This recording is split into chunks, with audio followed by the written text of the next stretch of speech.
कक्षा 10वीं विषय गणित प्रश्नावली 12.3 अध्याय 12 वृत्तों से संबंधित क्षेत्रफल। प्रश्न 6वां, एक वृत्ताकार मेजपोश जिसकी त्रिज्या 32 सेंटीमीटर है में बीच में एक समबाहु त्रिभुज एबीसी छोड़ते हुए एक डिजाइन बना हुआ है। इस छायांकित डिजाइन का क्षेत्रफल ज्ञात कीजिए। आकृति को ध्यान से देखें तो यदि हम इस पूरे वृत्त का क्षेत्रफल निकाल लें और उसमें से अगर त्रिभुज एबीसी के क्षेत्रफल को क्या कर दे, घटा दे, तो हमको क्या जो डिजाइन है उसका क्षेत्रफल ज्ञात हो जाएगा। तो आइए देखें जरा क्या दिया है। क्योंकि जो चित्र में दिया है एबीसी एक समबाहु त्रिभुज है।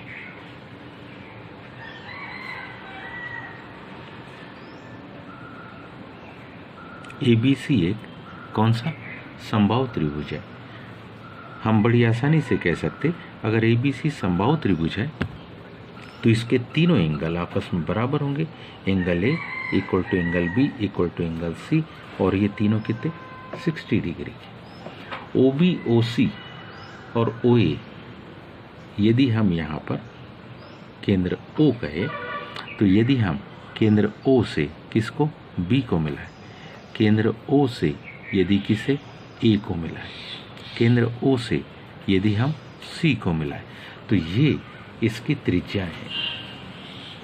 ओ ए, ओ बी और ओ सी ये तीनों वृत्त की क्या है, त्रिज्या है।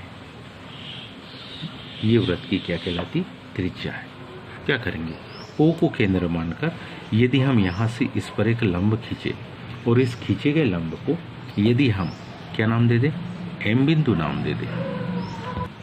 क्या, ओ को केंद्र मानकर,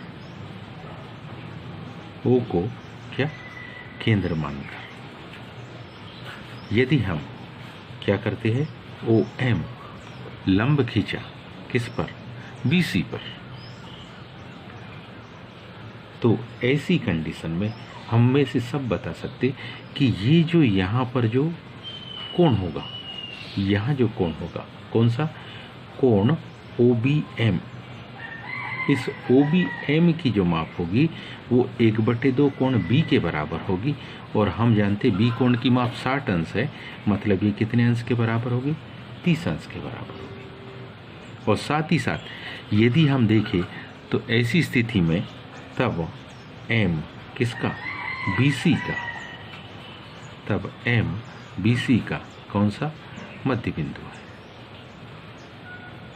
यानी क्या लिख सकते हैं हम कि बी से एम की जो दूरी होगी वो बी से एम की दूरी बीसी के आधे के बराबर होगी। अब त्रिभुज ओ बी एम एक समकोण त्रिभुज बन जाता है। अगर ध्यान से देखें तो ये बिंदु ओ, ये बिंदु बी और ये बिंदु एम कौन सा त्रिभुज बन गया, समकोण त्रिभुज बन गया।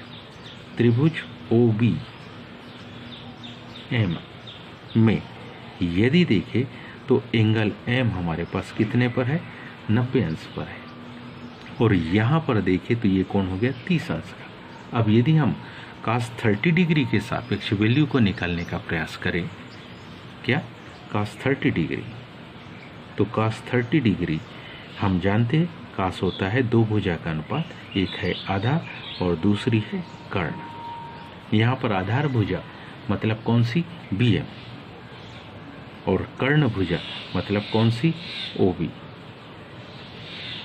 अब यहाँ पर हम cos 30 डिग्री की वैल्यू को जानते हैं कितनी, कि वो है कर्णी 3/2, और यहाँ हम bm को भी जानते हैं वो कितनी है, 1/2 BC के बराबर। ध्यान दीजिए bm 1/2 BC यहाँ रख दिया, और o से b ये वृत्त की, o से b ये वृत्त की क्या है, त्रिज्या है, और उसकी माप हमारे पास है कितनी, 32 सेंटीमीटर।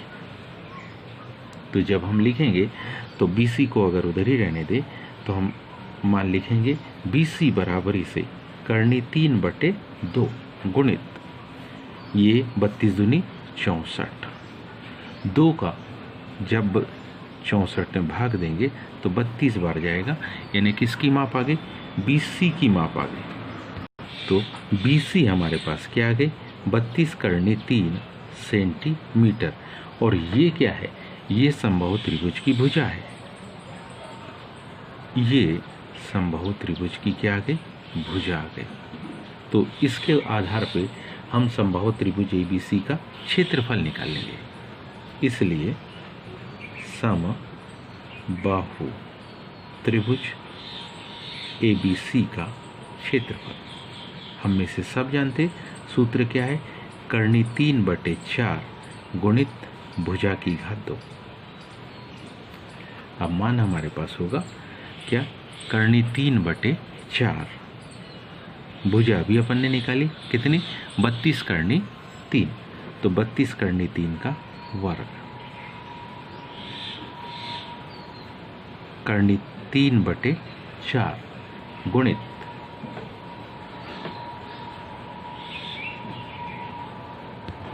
क्या लिखेंगे, 32 गुणित 32 करनी 3 गुणित करनी 3 आ जाएगा, बटे 1 लिख सकते।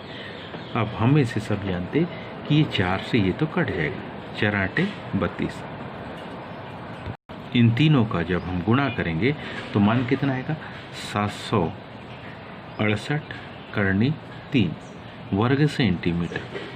किसका, ये हमारे पास समबाहु त्रिभुज का क्षेत्रफल आ गया। अब हम निकालेंगे, इसलिए किसका, वृत्ताकार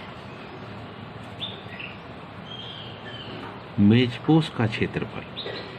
जब वृत्ताकार मेजपोश का क्षेत्रफल निकालेंगे मतलब फार्मूला होगा पाई r की घात 2, पाई मतलब 22/7 गुणित r मतलब 32 गुणित 32, तो ये मान आ गया। इसका जब हल कंप्लीट करते हम तो ये मान आता 22,528/7 वर्ग सेंटीमीटर।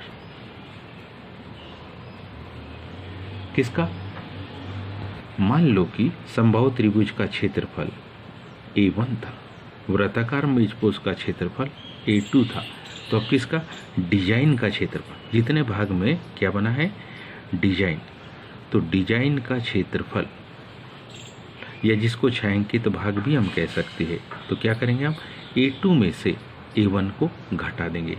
A2 हमारे पास क्या है, 22,528/7 में से 768 करनी 3 इतने वर्ग सेंटीमीटर को क्या कर देंगे, घटा देंगे। तो ये हमारे पास किसका क्षेत्रफल आ गया, इस डिजाइन का क्षेत्रफल की कितने भागों में क्या बनी है, डिजाइन। उम्मीद है आप सबको ये समझ में आया होगा। आज के लिए इतना ही, शेष कल। धन्यवाद।